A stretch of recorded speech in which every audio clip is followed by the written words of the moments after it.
ಒಂದು ಬಾಳೆಹಣ್ಣಿದ್ರೆ ಸಾಕು ಹೋಟೆಲ್ ಸ್ಟೈಲಲ್ಲಿ ಮೃದುವಾದ ಮಂಗಳೂರು ಬನ್ಸ್ ಮನೆಯಲ್ಲಿ ಮಾಡ್ಬೋದು. ಹಲೋ ಫ್ರೆಂಡ್ಸ್, ವೆಲ್ಕಮ್ ಟು ನಂದ ಸವಿರುಚಿ. ನಾನಿವತ್ತು ಹೋಟೆಲ್ ಸ್ಟೈಲಲ್ಲಿ ಮಾಡಿರೋ ಮಂಗಳೂರು ಬನ್ಸ್ ಮಾಡ್ತಾ ಇದ್ದೀನಿ. ಇದು ಮಾಡೋದು ಕೂಡ ತುಂಬ ಈಸಿ. ಒಂದ್ಸಲ ಟ್ರೈ ಮಾಡಿ, ಖಂಡಿತವಾಗ್ಲೂ ಇಷ್ಟಪಡ್ತೀರಾ. ಬನ್ನಿಗೆ ಇದನ್ನು ಮಾಡೋದು ಹೇಗೆ ಮತ್ತು ಏನೇನು ಇಂಗ್ರೀಡಿಯೆಂಟ್ಸ್ ಬೇಕು ನೋಡೋಣ. ಅದಕ್ಕಿಂತ ಮೊದಲು ನೀವೇನಾದರೂ ನನ್ನ ಚಾನಲ್ನ ಹೊಸದಾಗಿ ವಿಸಿಟ್ ಮಾಡಿದರೆ ಪ್ಲೀಸ್ ಸಬ್ಸ್ಕ್ರೈಬ್ ಮಾಡಿ. ಮೊದಲಿಗೆ ನಾನು 2 ಬಾಳೆಹಣ್ಣು ತೊಗೊಂಡಿದ್ದೀನಿ. ಇದು ಪೂರ್ತಿಯಾಗಿ ಹಣ್ಣಾಗಿರಬೇಕು ಮತ್ತು ಮೇಲೆ ಈ ಥರ ಚುಕ್ಕೆ ಚುಕ್ಕೆ ಬಂದಿರಬೇಕು. ಆ ರೀತಿ ಹಣ್ಣಾಗಿರೋದನ್ನು ತೊಗೊಳ್ಬೇಕು. ಆಮೇಲೆ 2 ಕಪ್ ಮೈದಾ ತೊಗೊಂಡಿದ್ದೀನಿ. ನೀವೇನಾದರೂ ಮೈದಾ ತಿನ್ನಲ್ಲ ಅಂದರೆ ಗೋಧಿ ಹಿಟ್ಟನ್ನು ಕೂಡ ಯೂಸ್ ಮಾಡ್ಬೋದು. ಆಮೇಲೆ 1 ಟೇಬಲ್ ಸ್ಪೂನ್ ಜೀರಿಗೆ, ಒಂದು ಅರ್ಧ ಟೇಬಲ್ ಸ್ಪೂನ್ ಅಡುಗೆ ಸೋಡಾ ತೊಗೊಂಡಿದ್ದೀನಿ.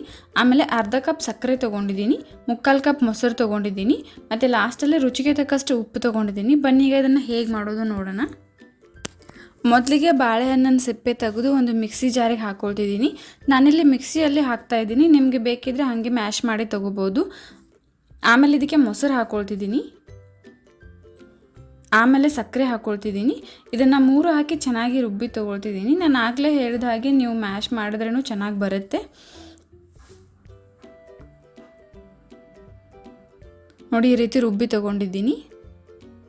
ಆಮೇಲೆ ರುಬ್ಬಿರೋ ಮಿಶ್ರಣನ ಒಂದು ಪಾತ್ರೆಗೆ ಹಾಕ್ಕೊಂಡು ತೊಗೊಳ್ತಿದ್ದೀನಿ. ಆಮೇಲೆ ಇದಕ್ಕೆ ಜೀರಿಗೆ ಹಾಕ್ಕೊಳ್ತಿದ್ದೀನಿ, ಅಡುಗೆ ಸೋಡಾ ಹಾಕ್ಕೊಳ್ತಿದ್ದೀನಿ,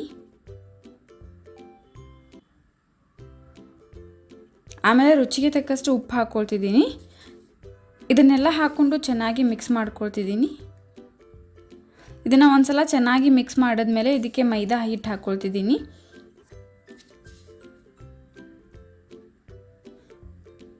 ನೀವಿಲ್ಲಿ ಗೋಧಿ ಹಿಟ್ಟು ಕೂಡ ಯೂಸ್ ಮಾಡಬಹುದು. ಮೈದಾ ಹಾಕ್ಕೊಂಡು ಇದನ್ನು ಚೆನ್ನಾಗಿ ಮಿಕ್ಸ್ ಮಾಡ್ಕೊಳ್ತಿದ್ದೀನಿ. ಇದು ಚಪಾತಿ ಹಿಟ್ಟಿನಕ್ಕಿಂತ ಸ್ವಲ್ಪ ತೆಳ್ಳಗೆ ಮಾಡ್ಕೋಬೇಕು. ತುಂಬ ಗಟ್ಟಿ ಅಥವಾ ತುಂಬ ತೆಳ್ಳಗೆ ಮಾಡ್ಕೋಬಾರ್ದು. ಚಪಾತಿ ಹಿಟ್ಟಿನಕ್ಕಿಂತ ಸ್ವಲ್ಪ ತೆಳ್ಳಗೆ ಮಾಡಿದ್ರೆ ಸಾಕು. ನೋಡಿ, ಈ ರೀತಿ ಕನ್ಸಿಸ್ಟೆನ್ಸಿಗೆ ಬರಬೇಕು. ಆಮೇಲೆ ಇದ್ರ ಮೇಲೆ ಸ್ವಲ್ಪ ಎಣ್ಣೆ ಹಾಕಿ ಹಿಟ್ಟಿಗೆಲ್ಲ ಹಚ್ಕೊಳ್ತಿದ್ದೀನಿ. ಆಮೇಲೆ ಇದನ್ನು ಲಿಡ್ ಕ್ಲೋಸ್ ಮಾಡಿ ಒಂದು 8ರಿಂದ 9 ಗಂಟೆವರೆಗೂ ನೆನೆಯೋಕೆ ಬಿಡ್ತಾ ಇದ್ದೀನಿ. ನಾನಿಲ್ಲಿ ರಾತ್ರಿ ಇಡೀ ನೆನೆಸಿ ರೆಡಿ ಮಾಡಿ ಇಟ್ಕೊಂಡಿದ್ದೀನಿ. ಬ್ರೇಕ್ಫಾಸ್ಟಿಗೆ ಮಾಡ್ತಾಯಿದ್ದೀನಿ ಬೆಳಿಗ್ಗೆ. ಸೊ ರಾತ್ರಿ ಇಡೀ ನೆನೆಯೋಕೆ ಇಟ್ಟಿದ್ದೀನಿ. ಆಮೇಲೆ ಲಿಡ್ ಓಪನ್ ಮಾಡಿ ಇದನ್ನು ಒಂದು ಸಲ ಚೆನ್ನಾಗಿ ಈ ಥರ ನಾದ್ಕೋಬೇಕು. ಆಮೇಲೆ ಚಪಾತಿ ಉಂಡೆ ಅಳತೆಯಲ್ಲಿ ಈ ಥರ ಉಂಡೆ ಮಾಡಿ ತಗೋಬೇಕು. ಇದು ಸ್ವಲ್ಪ ದಪ್ಪನೇ ಲಟ್ಟಿಸ್ಕೋಬೇಕು, ತೆಳ್ಳಗೆ ಮಾಡ್ಕೋಬಾರ್ದು. ಸ್ವಲ್ಪ ಇದಕ್ಕೆ ಹಿಟ್ಟು ಹಚ್ಕೊಂಡು ಲಟ್ಟಣಿಗೆಯಿಂದ ಲಟ್ಟಿಸಿ ಮಾಡ್ತಾ ಇದ್ದೀನಿ. ಪೂರಿಗಿಂತ ಸ್ವಲ್ಪ ಚಿಕ್ಕ ಸೈಜ್ ಮಾಡ್ಕೋಬೇಕು ಮತ್ತು ಇದು ದಪ್ಪ ಇರಬೇಕು. ಈ ರೀತಿ ಮಾಡಿದ್ಮೇಲೆ ಈಗ ಇದನ್ನು ಫ್ರೈ ಮಾಡ್ತೀನಿ. ಎಣ್ಣೆ ಬಿಸಿ ಮಾಡ್ಕೊಳ್ಳೋಕೆ ಇಟ್ಟಿದ್ದೀನಿ. ಎಣ್ಣೆ ಬಿಸಿ ಆದಮೇಲೆ ಇದನ್ನು ಹಾಕ್ಕೊಳ್ತಿದ್ದೀನಿ. ಇದನ್ನು ಈ ರೀತಿ ಹಾಕಿದ್ಮೇಲೆ ಮೇಲೆ ಸ್ವಲ್ಪ ಸ್ಪೂನಿಂದ ತಟ್ಟಿದ್ರೆ ಚೆನ್ನಾಗಿ ಉಬ್ಬಿ ಬರುತ್ತೆ. ತಟ್ಟಿಲ್ಲ ಅಂದರೆ ಉಬ್ಬುತ್ತೆ. ಚೆನ್ನಾಗಿ ಉಬ್ಬು ಬರಬೇಕಂದ್ರೆ ಸ್ವಲ್ಪ ತಟ್ಟಬೇಕು.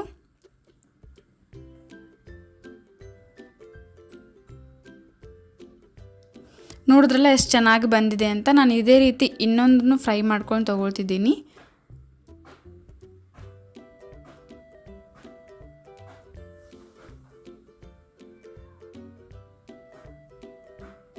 ಮೇಲೆ ಸ್ವಲ್ಪ ತಟ್ತಿದ್ದೀನಿ.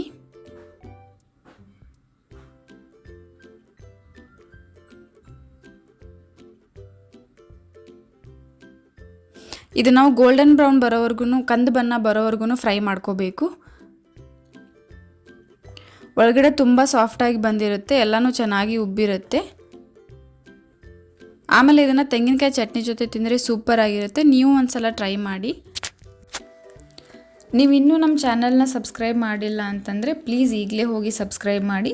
ಮತ್ತು ಇದೇ ರೀತಿ ನಾನು ಹಾಕೋ ಎಲ್ಲ ವೀಡಿಯೋ ನೋಟಿಫಿಕೇಷನ್ಗೆ ಪಕ್ಕದಲ್ಲಿರೋ ಬೆಲ್ ಐಕಾನ್ನ ಕ್ಲಿಕ್ ಮಾಡಿ. ಮತ್ತು ಈ ವಿಡಿಯೋ ನಿಮಗೆ ಇಷ್ಟ ಆಗಿದರೆ ಪ್ಲೀಸ್ ಲೈಕ್ ಮಾಡಿ, ಶೇರ್ ಮಾಡಿ, ಕಮೆಂಟ್ ಮಾಡಿ.